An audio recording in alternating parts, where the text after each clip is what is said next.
Joining me today is Jeremy Bentley from Eliza Food and Wine in Darlinghurst, Sydney.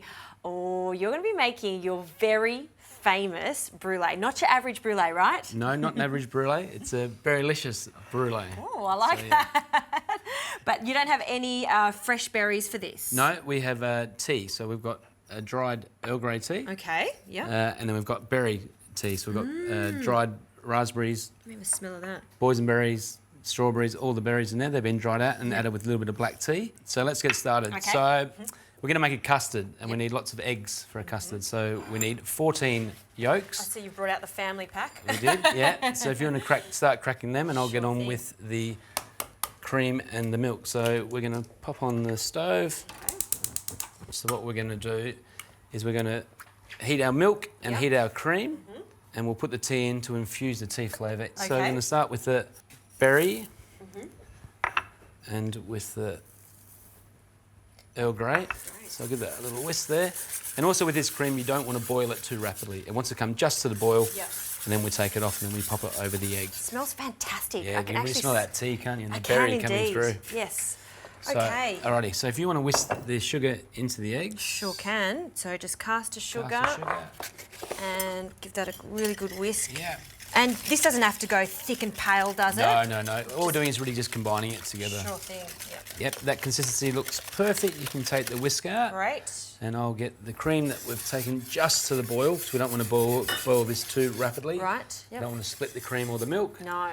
And we're going to start pouring that in, whisking. So what we'll do a little bit first, just to temper the eggs, so that we're not going to curdle them or scramble them, because the eggs, you don't want to end up with scrambled eggs. No, that's for our egg whites. That's right, that's for tomorrow's lunch after we have this. So now we can pop it all in, getting all the berries out. Nice. Whisk together, and then that's ready to pass. Fabulous. Because we don't want all those little bits of tea left in it. No. Want a nice smooth Exactly brulee. right, and plus it will go bitter if you leave the tea in there too long. Of course, nice one. So I'll grab that, and I'll get you to hold that, and I'll pour it in.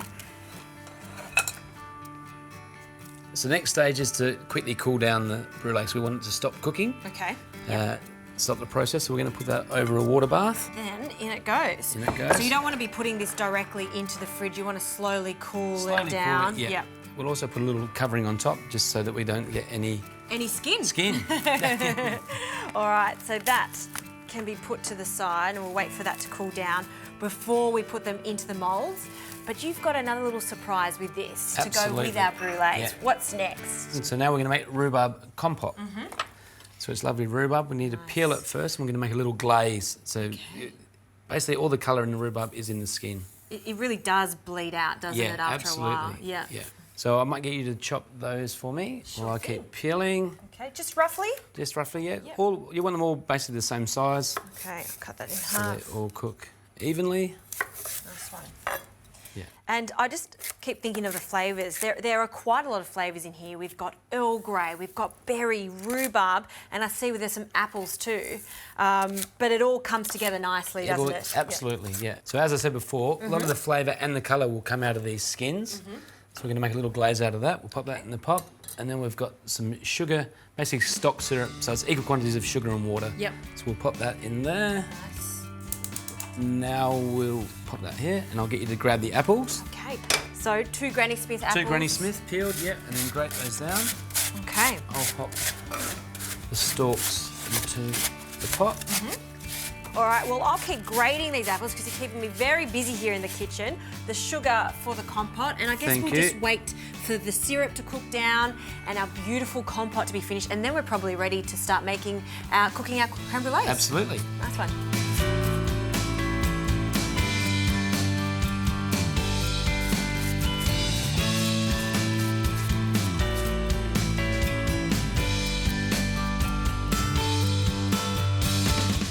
So if you want to fill them just up to the little line there. Okay.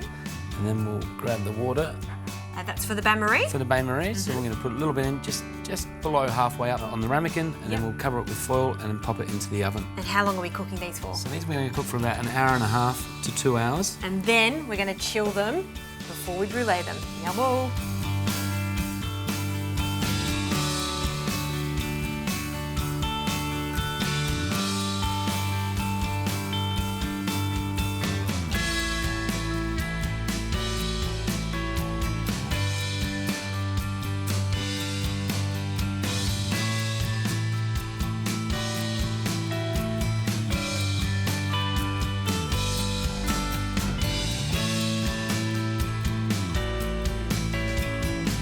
Jeremy, that compote looks fantastic. I love how we added that syrup and it just changed the colour even more. Beautiful. Yeah, absolutely beautiful. And then speaking of beautiful, these brulees, they're perfectly set. We've cooked them the exact amount of time. Exact amount of time. Look, that's absolutely perfect. And then we chilled them in the fridge. And now the moment of truth, which I'm going to let you do. You sure you can have a go? No, I'll let you do it. I just wouldn't want to burn it. No. Okay, here we go. So what we're going to do, we're going to put a little light layer of sugar. Yep, on the top. On the top. I like to have a nice even glaze along the top, and I find the caster sugar is best for this one. Sure thing, yeah. So here we go. Serious equipment. Turn her on. Everyone loves brandishing a blowtorch. And off we go. So show us your technique with this. I can see that you're moving it around 360 degrees. Exactly. So I want to start the caramel, and then I want it to start moving. Okay. And then going in and out so you don't burn the brulee. If you get too close, it is going to burn. And like that will be perfect. See how it's continually cooking? But I do like it to be that colour because you get that bittersweet flavour. So that's now set. You can see it's all set on top. Yep. We'll go over here and get our lovely compote. Yep. Nice. I must admit, I've never had a brulee with a compote on top of it. It's just always about the brulee. All together it's going to be perfect. All right. You're going to go first? Oh, I thought you weren't going to ask, Jeremy. I want to hear that crunch. Perfect. Oh, yes. And I'm going to take a big, generous helping. Beautiful.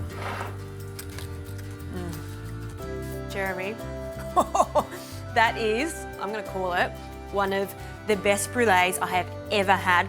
I'm going to come back to Eliza Food and Wine again and again just for that dessert. It is so good. Absolutely. Brilliant. Thank Glad you so enjoyed. much.